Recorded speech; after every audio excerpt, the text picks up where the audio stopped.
Señoras y señores, a continuación, en Isla Calavera, Ron Perlman.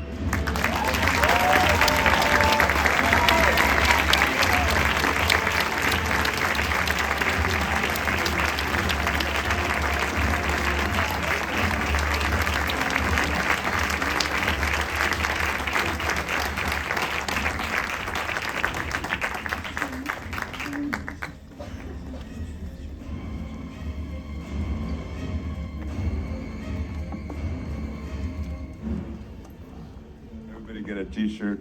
They're selling them out front. They made me pay retail for this. I'm kidding. I'm joking. Que si alguien quiere una camiseta lo venden en la tienda de fuera, se lleva un porcentaje. Bueno, antes Hellboy humor. Antes de empezar, sí, comentarles, bueno, al principio les comentábamos que no sabemos si iba a poder haber sesión de fotos, va a haber sesión de fotos, así que aquellos, cuando terminemos el coloquio, si les pedimos que salgan pues de manera ordenada, tengan preparado su entrada, el bono para identificarse en la entrada de la zona fan, para poder acceder a ese apartado. Or in a disorderly manner, whatever. Bueno, o de manera desordenada, como quieran. Gracias por estar en Tenerife, gracias por venir al Festival Isla Calavera. Es un honor para el festival tenerle con nosotros aquí y además haber disfrutado pues, de una extraordinaria película como es Hellboy, que como ven, todos los que nos acompañan han disfrutado tremendamente y sobre todo pues, ahora teniendo esta oportunidad de tener pues, este coloquio donde podremos comentar muchas cosas aparte de la película de su carrera. Bueno, Hellboy es una de las películas que le vinculan con el cineasta Guillermo del Toro, una relación que va más allá de lo profesional, una relación muy estrecha. Anoche en la gala de clausura teníamos pues ese saludo que nos enviaba Guillermo y donde pues también mostraba el cariño que le tiene. Sí me gustaría pues que hablara de ese vínculo que hay entre ustedes dos, entre director y actor, y que viene forjándose desde que coincidieron en la película Cronos.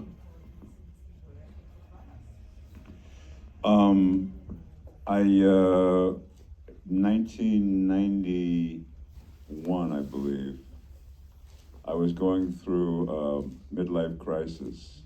I didn't get out of my pajamas for 2 years. I didn't answer any phone calls. I thought my life was ending. But really what's happening when you go through a midlife crisis is, yes, your life is ending so that your new one can begin. And it usually happens to a man around 40 years old, because everything that you dream about either comes true or no longer has any meaning, and you're spiritually dead. And then the second part of my life started with a letter that I received from a young Mexican who had never made a movie before, named Guillermo del Toro, who liked to make monster stuff in Mexico. He liked to, do special effects, creature makeups. And he came to the United States because there was nobody in Mexico to teach him the techniques. He came to the United States to study with Rick Baker and Dick Smith and Stan Winston, the great special effects makeup artists in the United States. And as he was studying their work, he kept running into me because I had done so many things in people's special effects makeup. So this letter was the most beautiful letter I've ever received. I still have it in my house. I was a guy who thought nobody noticed me, but this letter was the kind of first time it validated that somebody was actually watching. And he, in the body of the letter, he describes how he's about to make his very first movie, and he would be honored if I would consider reading the script and perhaps playing a role in it. Because he would consider me like a good luck charm, like a rabbit's foot or something like that. and I read the script. It was a very, very strange, but beautiful, elegant, sophisticated vampire movie. And you don't read too many vampire movies that answer to those descriptions. Elegant, like the lead character should be like Cary Grant, you know. I fell in love with the script, and then we went and he came to Los Angeles and we had dinner, and the first thing he says to me was, "I like to start with a dessert and then go backwards. How about you?" I said, "I'm the same way, man. Bring on the chocolate cake, and then we'll have soup and vegetables later." And this was the beginning of a beautiful friendship, like a love story. It was, in 30 minutes, it was as if we knew each other for 30 years. And we knew that we were not only going to have a great time working together, but this was going to be something much more than that. You have to translate all this, don't you? Shit. I need to make my answers shorter. Good luck. Buena suerte. I'm going to take.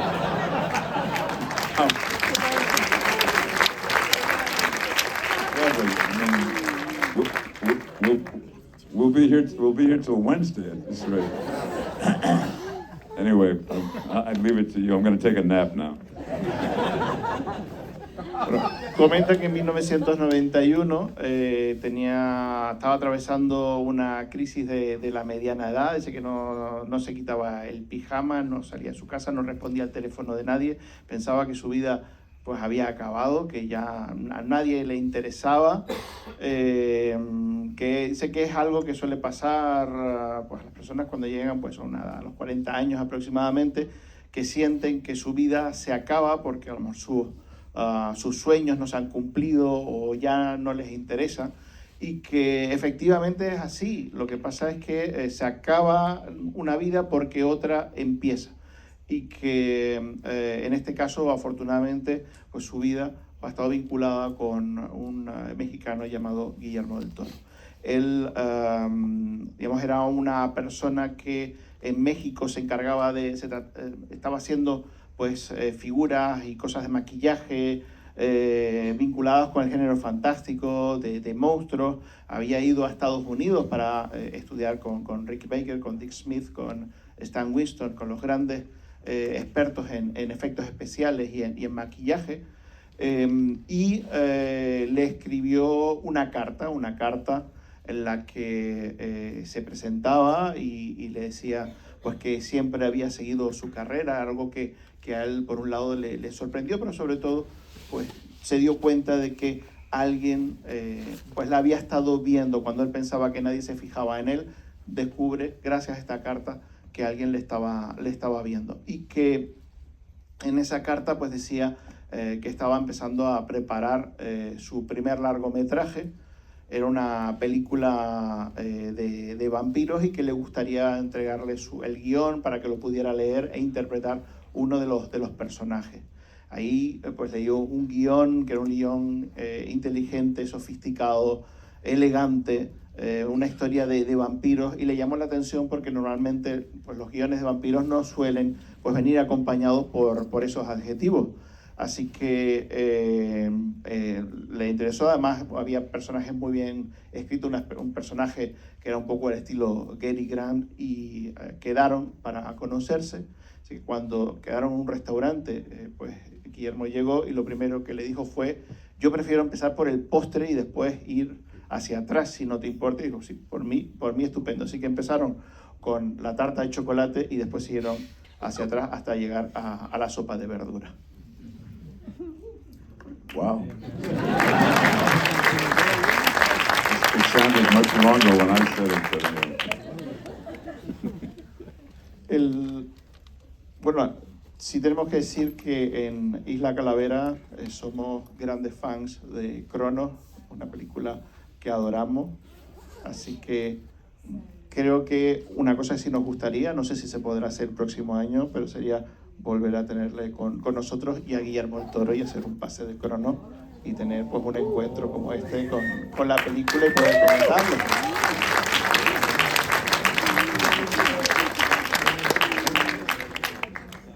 start working on him the minute I get home. Cuando llegue a casa me pongo ahí. El Hellboy, en este caso, es un personaje protagonista que venía también de ser un personaje con una gran repercusión en el mundo del cómic, y en este caso una película que para Guillermo del Toro suponía entrar en una película, una superproducción de Hollywood, y que costó convencer para que esa película se pudiera hacer. ¿Qué nos puede comentar de cómo entró en el proyecto y el momento en el que descubre pues, que efectivamente va a interpretar el personaje de Hellboy? So we made Kronos, which is the movie that I was referring to a minute ago, in 1991. And the following year, we were having our dinners. Whenever he was in Los Angeles, we would hang out.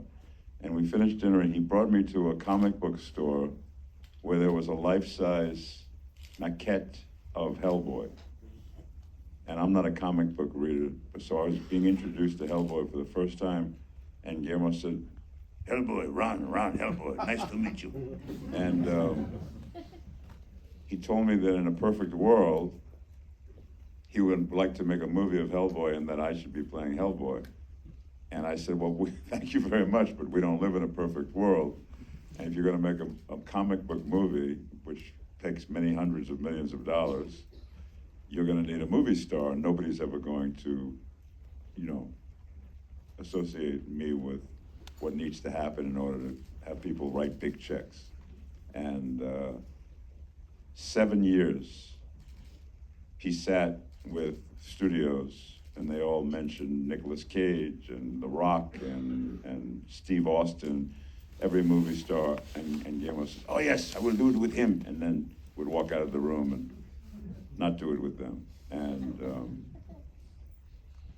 I actually kept saying to him, it's too, you love this project so much, you should make it with one of those guys and just make it, and because it's too important to you. He says, "Yo, that's what I will do. I will abandon the idea of Ron Perlman."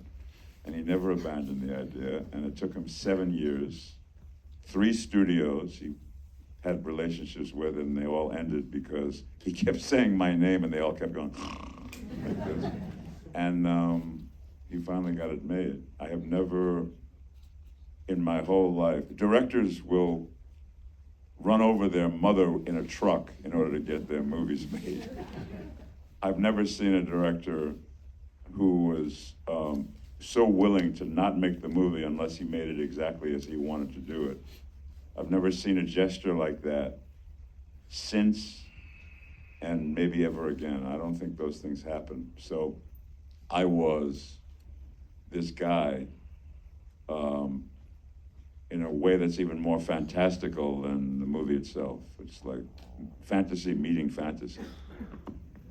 No, cuando hicieron Cronos en 1991, después coincidieron, quedaban para cenar, y en una de estas cenas fueron a una tienda de cómics, y ahí había pues una reproducción tamaño real de Hellboy, que él no es un lector de cómics, pero Guillermo llegó y le dijo Hellboy, Ron Hellboy, ya están las presentaciones hechas, y le dijo que a él le gustaría mucho hacer una película de ese personaje y que él interpretara a Hellboy. Y dijo, bueno, digamos, en un mundo ideal podríamos sacar adelante este proyecto. Y le contestó, bueno, pero no estamos en un mundo ideal, en ningún momento pues vamos a encontrar un estudio que se preste a hacer pues, una película basada en un cómic que supone mucha inversión y que cuente conmigo como protagonista. A lo largo de 7 años estuvo Guillermo del Toro pasando por diferentes estudios, presentando el proyecto. En ninguno de los 3 consiguió la financiación para hacer la película, pero cada vez que lo presentaba, pues bueno, el estudio le ofrecía hacerlo con diferentes actores. con Nicolas Cage, con The Rock, o con Steve Austin, y nadie, digamos, aceptaba la propuesta de Guillermo del Toro de que fuera Ron Perlman quien interpretara el personaje. Cuando él ofrecía, decía que su opción para el protagonista era Ron Perlman, pues todo hacía... Dice, pues Ron lo que le dijo fue: tú lo que tienes que hacer es haz la película, que es una película que tú realmente quieres hacer, hazla con alguno de esos actores. Y él decía, sí, eso es lo que voy a hacer. Pero al final nunca escogía a esos actores, siempre apostaba por Ron Perlman. Normalmente un director pues es capaz de tirar a su madre delante de un tren con tal de poder hacer su película, y sin embargo aquí lo que tenía era un director que estaba dispuesto a sacrificar la película que tanto quería hacer si no se hacía en los términos que él quería hacerla. Así que eso considero que es un gesto que siempre lo tendrá en cuenta, que nunca antes le había pasado que un director pues hiciera ese sacrificio por tenerlo él como protagonista, y que desde entonces pues tampoco ha vuelto a pasar. Uno de los retos también, que es un reto que ya previamente muchos personajes que ha interpretado pues le han acompañado, es toda la parte de caracterización, ¿no? El maquillaje de transformación en el personaje de Hellboy. ¿Cómo fue todo ese proceso de convertirse en Hellboy, todo el proceso de maquillaje? It's funny because the transformation was obvious. I mean, to become red and to have horns and a tail took 4 hours every day. So the transformation was a true transformation, but I was transforming mostly into myself, because Guillermo, he created Hellboy in an image of a guy who was an underachiever, a big slob, who, you know, even though he had powers, he would much prefer to stay home and watch Marx Brothers movies and play with his cats and eat pizza than go out and save the world, which is exactly like Ron. So there was no transformation once all of the paraphernalia got put on. And it was also the third time I had put on a lot of makeup for a role. So I thought, this is the way it has to be. I'm not going to ever get any work with this face. You have to either make me into a caveman or a hunchback or a red demon in order for me to be to have an audience be willing to watch me for 2 hours.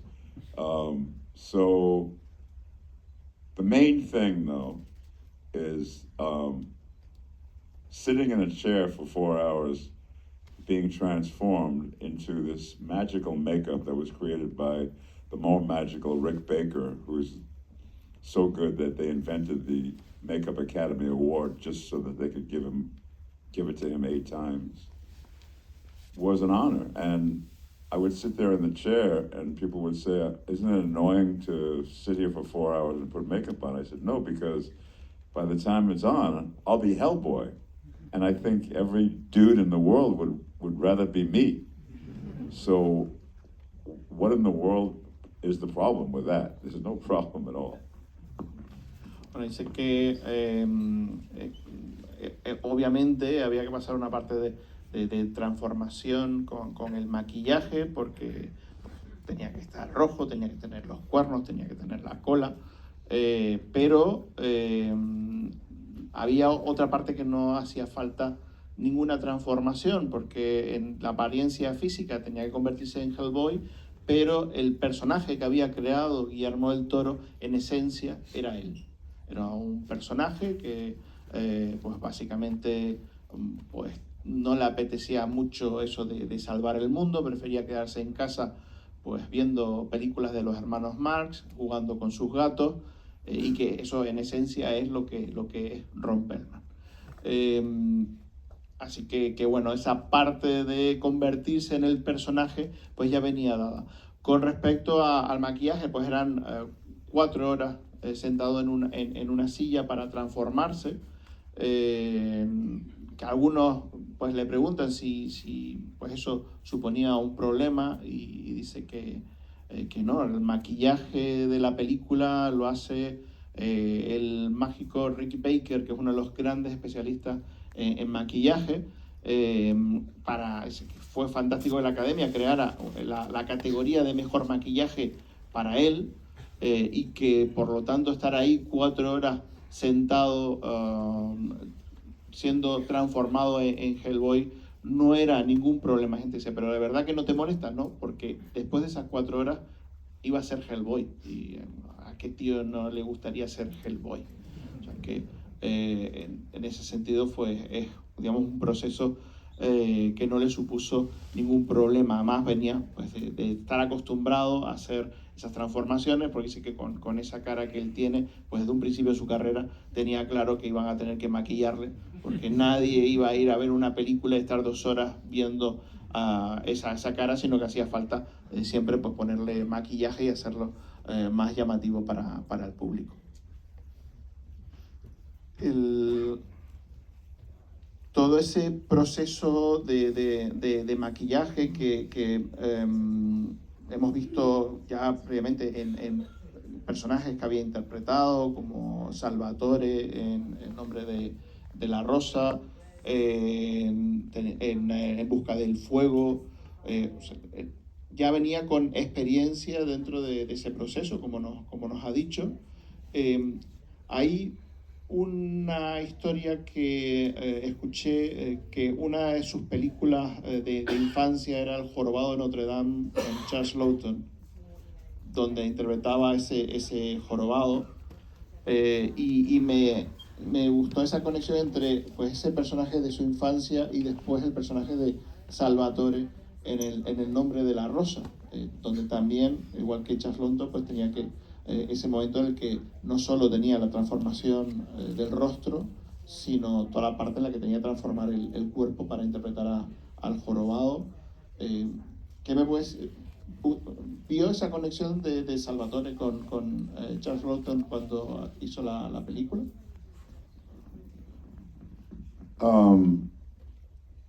Last night when I accepted the award, was graciously presented to me by these beautiful people in Isla Calavera. I mentioned how when I was a young man, I didn't like myself very much, and I was not very comfortable in my own skin. And one night, my dad and I used to watch black and white movies all the time. That's how I fell in love with movies. And one night, Hunchback of Notre Dame was playing, and it was maybe the most beautiful performance of a perfect heart, a generous, innocent, loving, giving heart in the body of somebody who was so ugly and deformed that it affected me. It was almost as if I think they made this movie for me, to tell me that no matter how you look on the outside and no matter how unacceptable you are to the world, it's possible to have a humanity inside of yourself that no one will really understand, no one will really see except the people who love you the most. And it began a fantasy of there is a way for us to deal with the parts of ourselves that are most monstrous. The fact that the first role I ever got put me in 4 hours of makeup, which was A Quest for Fire. And then the second role I got put me in 4 hours of makeup again, which is Salvatore, the Hunchback in Name of the Rose. I didn't design that. That was God answering my prayer of show me a way. And then the third one was The Beast in Beauty and the Beast, which is also probably most closest to Quasimodo, because he's completely unable to live in society. He's that unacceptable. But he's the most beautiful soul you've ever seen. And to have the origin story be me watching Quasimodo performed by Charles Laughton and fantasizing about my God, the effect it's had on me, this is profound. And then all of a sudden I received these three gifts, all of which I'm completely covered in makeup, unrecognizable. My own mother doesn't know who I am. Was not designed by me, it was fantasized by me, and it was given to me as a gift from God. And that's the only way I know how to put it, but because the things that I longed for most in terms of what I wanted to say about my own personal experience and the pain which led to the victory, which created more pain. It's a very huge, epic look at the human condition, and I mean, yeah, I'm a lucky man.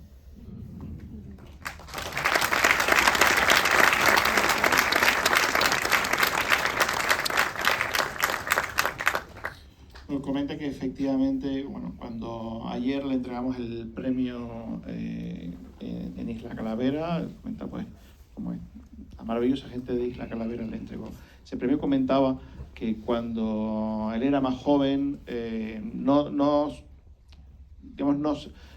se llevaba muy bien con su físico. Se veía una persona, digamos, inaceptable para la sociedad y le costaba mucho aceptar su apariencia física. Y que él, de pequeño, veía películas en blanco y negro con su padre. Y una noche, pues vieron El Jorobado de Notre Dame, protagonizada por Charles Laughton, y ahí vio un personaje en el que veía la personalidad más hermosa, más espiritual, más inocente, en un cuerpo absolutamente deforme. Y que en ese momento sintió que esa película la habían hecho para él. Porque esa película le decía que no importa cómo fuera su apariencia física, lo importante era lo que estaba en su interior, y fue pues una película con la que sintió esa conexión con ese personaje de manera tan importante. Más tarde, cuando empezó en el cine, pues tuvo una serie de personajes donde también tenía que transformarse, tenía el maquillaje, pero era pues, el hombre de las cavernas de En busca del fuego, Salvatore en El nombre de la rosa, y tenía también el personaje de La Bella y la Bestia, tres personajes de seres deformes, pero que encontraba ahí esa conexión, ese vínculo que él había sentido al ver El Jorobado de Notre Dame de Charles Laughton, y especialmente pues, el personaje de La Bella y la Bestia, porque tenía también ese apartado de que no se podía relacionar con la sociedad, era inaceptable para la sociedad, y sin embargo tenía pues una personalidad hermosa en su interior. Entonces, esos tres personajes consideran que son un regalo de Dios para él, algo que Dios le envió para realmente poder comprender pues, lo más profundo de su personalidad, y que, bueno, que se siente un hombre afortunado gracias a estos tres personajes.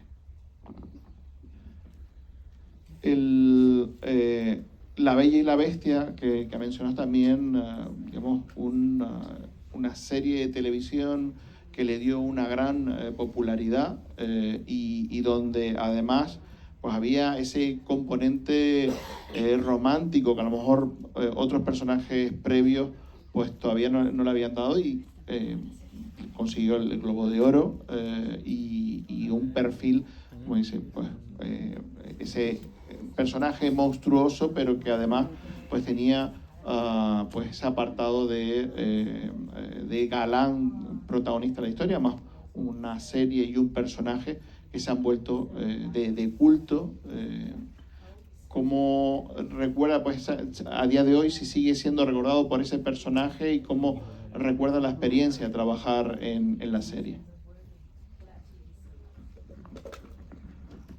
Oh, it's nothing but a beautiful memory. It is the character that I couldn't have asked for a better platform to thread the needle between someone who longs to be accepted and loved, but who's being prevented from becoming accepted and loved because of his outward appearance. And in the answer I gave a minute ago, there was never more personal struggle inside of me than that.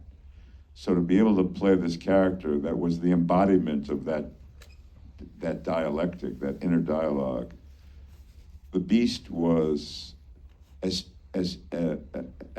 appreciative of humanity and people as any character could possibly be, but he was prevented from participating in the world.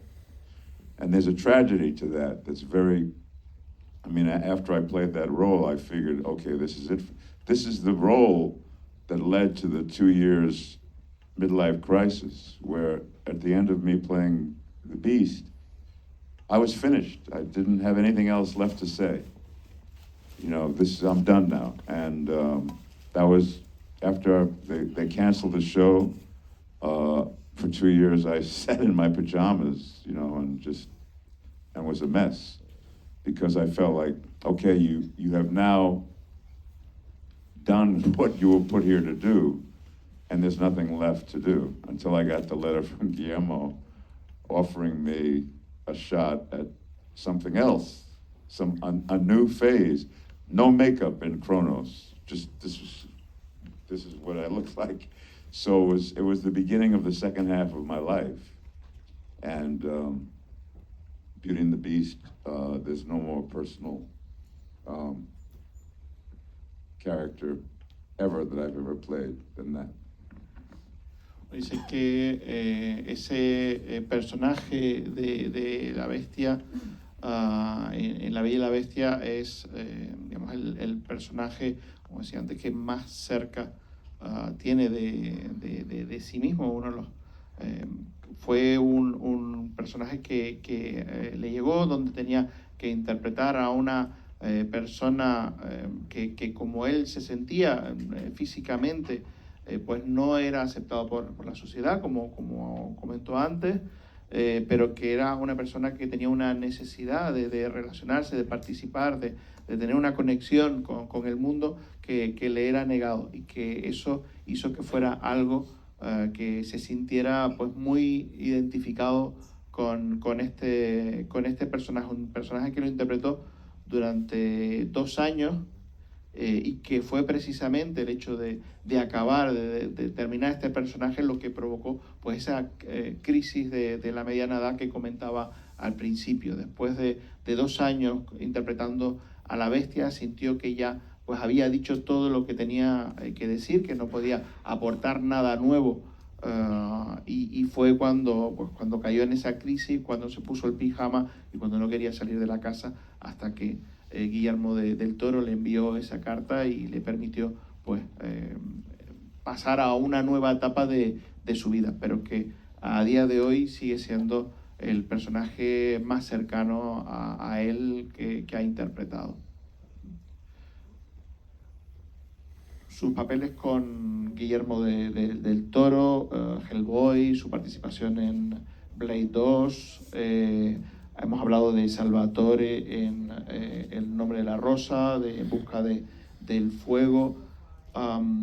Hay películas que denominamos películas de culto porque conectan con una parte del público y se convierten en películas muy importantes para ellos.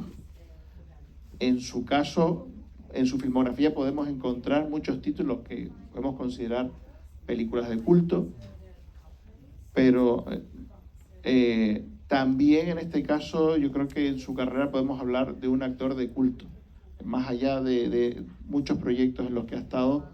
Y yo creo que aquí la audiencia que tenemos en Isla Calavera hoy yo creo que pueden estar de acuerdo conmigo.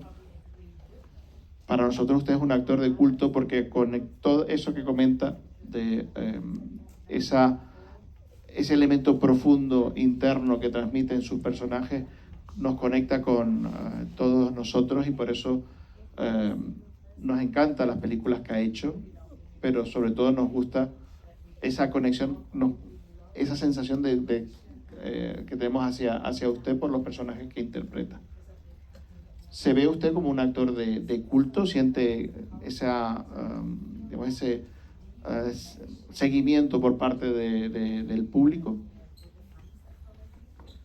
I do, especially now. I've become very aware in the last few years of, not aware, but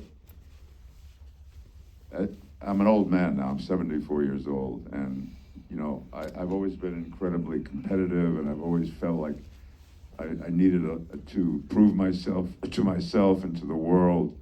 And now that I'm an old man, I'm beginning to really, finally be able to look back on it all with nothing but gratitude, because, like that thing I was saying about God handing me the gift of being able to make a statement, my own personal statement, through a beautifully written character that somebody else wrote. This crazy career of mine, which is, I don't consider my career mainstream at all. I don't hardly ever do studio movies. The studios hate me. They fucking hate me. They don't call me. The only time I'm in a studio movie is if Guillermo happens to be directing one, or if Jean-Jacques Annaud happens to be directing one, or some director who I did a low-budget independent movie gets a studio job, and they say, okay, we'll hire Ron Perlman. But if you look, there's no other. I'm kind of on the fringes. I always have been, and I fucking love it because it's exactly where I want to be. And it inspires a question like this about using the word cult. You know, part of the reason why I want to be doing low-budget independent films is because I'm desperate to find another Guillermo del Toro, because that's how I found him, by, you know, working with no money, just pure love and enthusiasm, with a guy who'd never directed a movie before, and everybody's just gambling and throwing the dice and gambling. And it was in the most exciting environment to be working in. And there's nobody looking at their watch or yawning or anything. This is like the most enthusiasm you can have on low-budget films with young filmmakers. And this year, though, I've done 2 or 3 more. Next year, 3 or 4 more, just with young, first-time filmmakers. I don't know if that answers your question, but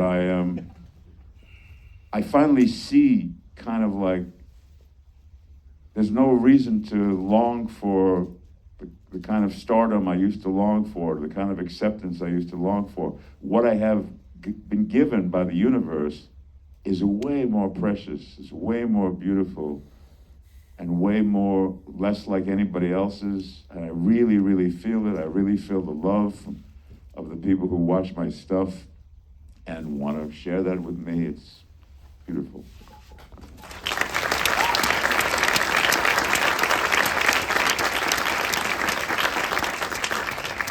Dice que sí, que lo siente, siente esa cercanía del público, que bueno, durante toda su vida él ha sido una persona muy, muy competitiva y que poco se ha exigido mucho, pero que ahora pues digamos ya tiene una edad, ha cumplido 74 años, ya ve la vida de otra manera, mira atrás a su pasado, y ahora ya tiene la capacidad de poder mirarlo con gratitud. Lo que decía antes de el hecho de haber, lo que él considera que Dios le entregó esos personajes en los que él podía, digamos, expresarse, personajes escritos por otros, pero con los que él podía tener su propio discurso, no puede más que sentir agradecimiento por tener esos personajes. En cuanto al concepto de culto, sé que él nunca ha sido un actor de películas mainstream. Él, cuando ha estado en una película de gran presupuesto ha sido pues porque Guillermo del Toro la hacía y eso digamos lo contrataba y le permitía estar ahí, pero que ni es un actor al que los estudios tengan en cuenta para este tipo de películas. De hecho le odia, jodidamente le odia.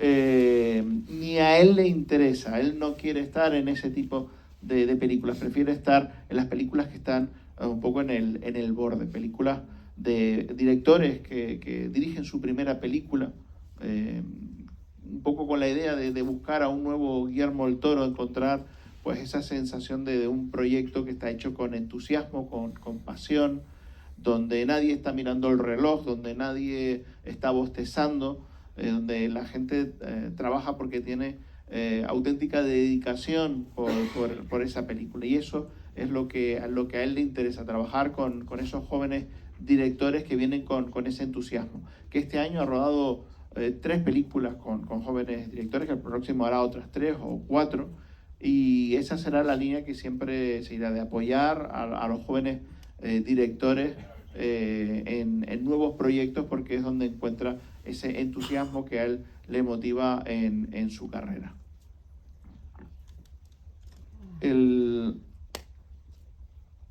Tenemos todos estos personajes, además ha mencionado a una serie de directores con los que ha trabajado de manera digamos, reincidente, o por lo menos ha participado en varios proyectos. Por supuesto, Guillermo del Toro, quizás el director con el que en más ocasiones ha coincidido, pero también Jean-Jacques Annaud, Jean-Pierre Jeunet, un mexicano, 2 franceses, Cronos, una película en español, no solo se sitúa fuera del mainstream, sino también con cineastas que están, digamos, una mirada externa a Estados Unidos. ¿Cómo es esa búsqueda por estos cineastas que vienen o de Europa o de México, en el caso de Guillermo del Toro? ¿Quién sabe? I have no idea. I'm the least American I've ever met, maybe. I don't know. No, I can't answer that. I have no idea. Bueno, en este Anybody caso, want to take a shot at that? bueno, vamos a pasar ya al público y tenemos varias manos por ahí ya levantadas que quieren hacer preguntas. Vamos a intentar, por favor, preguntas, sí le pedimos preguntas cortas y rápidas para poder pues, que más compañeros puedan participar. Sí, buenas tardes, señor Perman. Pues un placer enorme tenerle aquí, como ya se le ha dicho, todo un privilegio. Y mi pregunta es la siguiente. He visto en los créditos de Hellboy que uno de los productores es Lawrence Gordon. Lawrence Gordon es un mítico productor de los años 70. Él propició óperas primas para gente como John Milius, Walter Hill, John Flynn. En los años 80 pues produjo películas como Depredador, Jungla de Cristal. Me gustaría saber si usted lo llegó a conocer, qué opina de él, y corríjame usted si yo me equivoco, pero tengo la sensación de que un productor legendario como él facilitó mucho las cosas para que este proyecto saliera. Gracias. Yeah, Lawrence Gordon at one point ran 20th Century Fox. He was the studio executive. I mean, if you rise to the station of running a major movie studio, you're in very rarefied air. And so he was a great liaison between the studio that gave Guillermo the budget to make Hellboy, which was Revolution Studios, he was a connection between the money and the artist who wanted to make his own movie. And Lawrence Gordon loved movies enough to be the perfect guy to act as an emissary between the world of business and the world of art, because he had a tremendous background, career. People didn't fuck with him, you know. He was very protective of Guillermo, and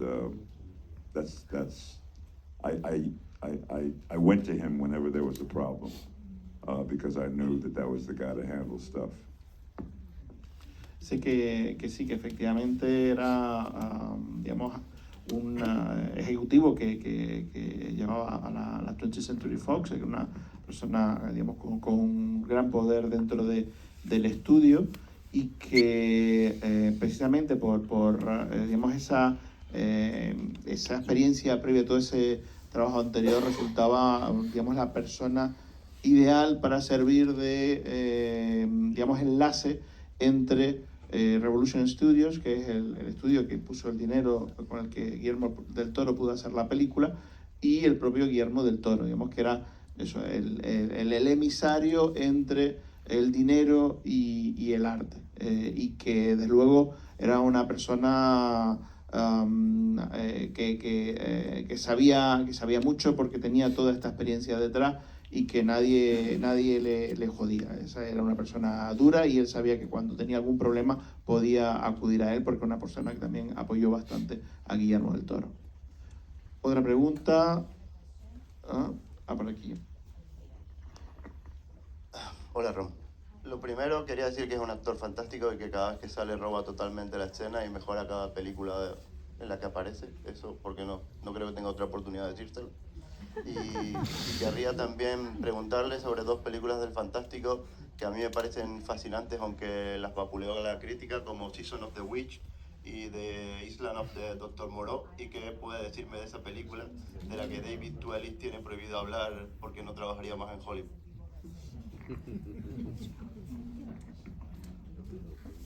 Well, the guy who directed Season of the Witch hasn't worked since. And John Frankenheimer, who made Island of Dr. Moreau, died right after that, so he's never going to work again. So, whoever told you that those people were, I mean, I feel fortunate that I made both those movies and I'm still working, because the track record is not good.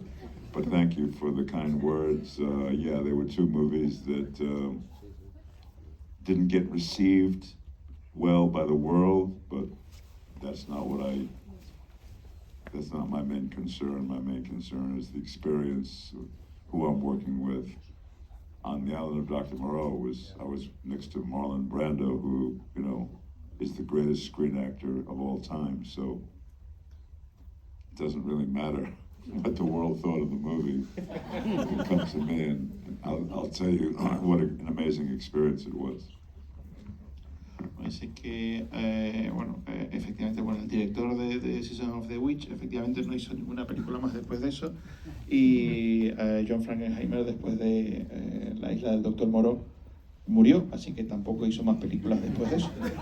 Que él pues se siente muy afortunado por haber podido hacer esas dos películas y de seguir vivo y trabajando, pero que son dos películas que le supusieron una magnífica experiencia, y que está muy contento de haber hecho esas dos películas, que la manera en la que pues fueron recibidas por el público, pues eso a él pues no le concierne. Él lo que puede decir es que en La Isla del Dr. Moreau tuvo la ocasión de tener una magnífica experiencia y de trabajar con el elenco pues al lado de Marlon Brando, que es el mayor actor de la pantalla que ha existido nunca. Así que si después a la gente no le gustó la película, pues a él le da igual. A él lo que valora es esa experiencia que tuvo rodando la película. Y agradecerte también pues esas amables palabras que has tenido hacia él. Otra pregunta. Buenas noches, disculpe que no le hable en inglés. estoy un poquito nervioso como para intentarlo. Quería comentarle que creo que es una de las voces más profundas en inglés, al menos que yo he escuchado, y no sé si hablo por más personas aquí. Y quisiera salir un poco del cine e irme a los videojuegos. Usted ha sido el narrador de 4 de las entregas de la saga Fallout, y quería saber cómo le llevó, o sea, cómo sucedió que acabó siendo el actor que puso la voz de la frase War never changes. War never changes.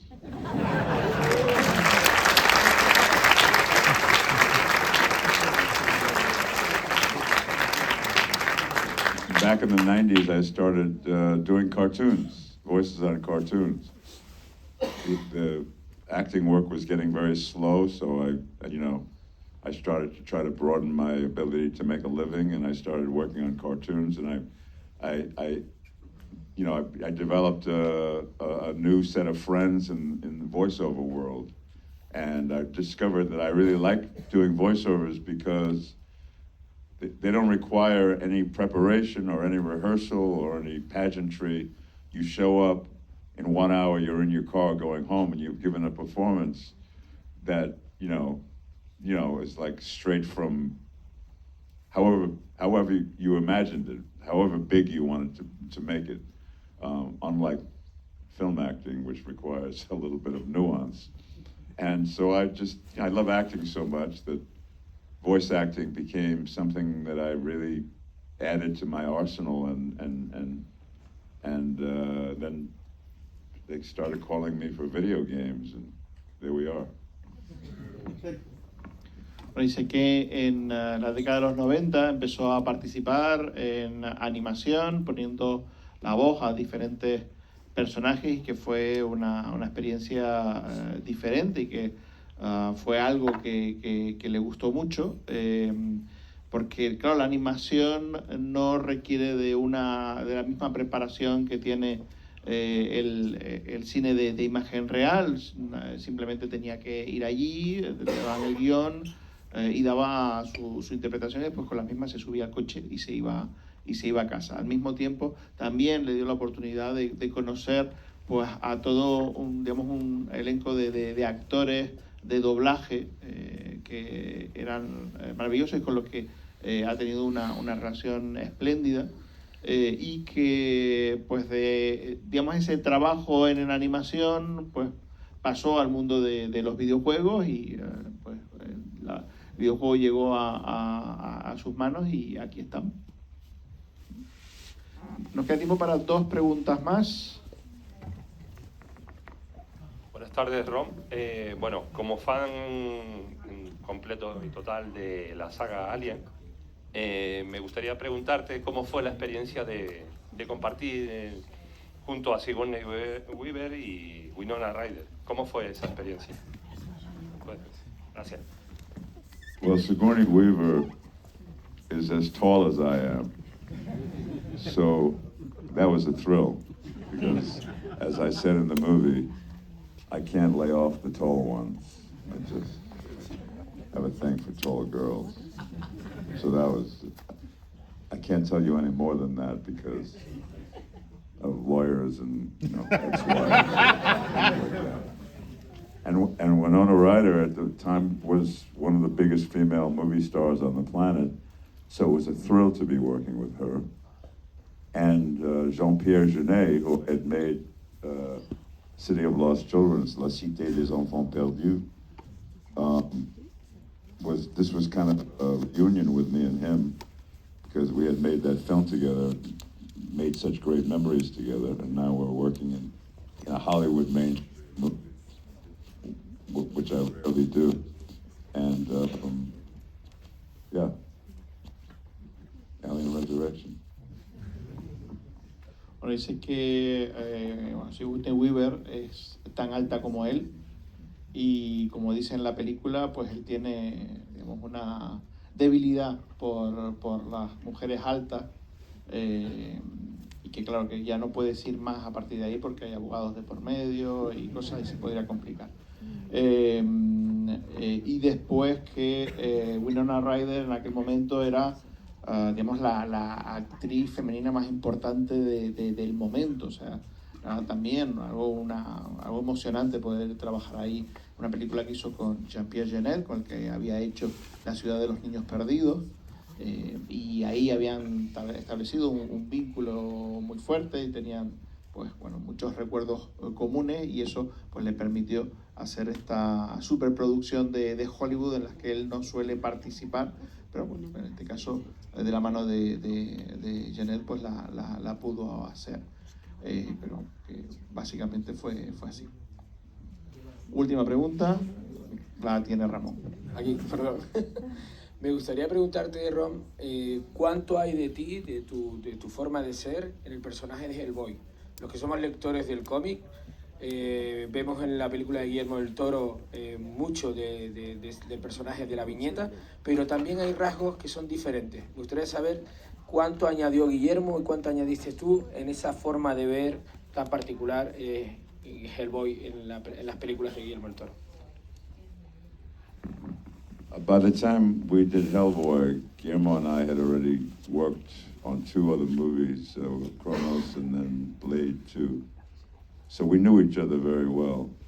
And if you read the comic book of Hellboy, Hellboy speaks in one-word sentences. She says, yeah, no, that's it.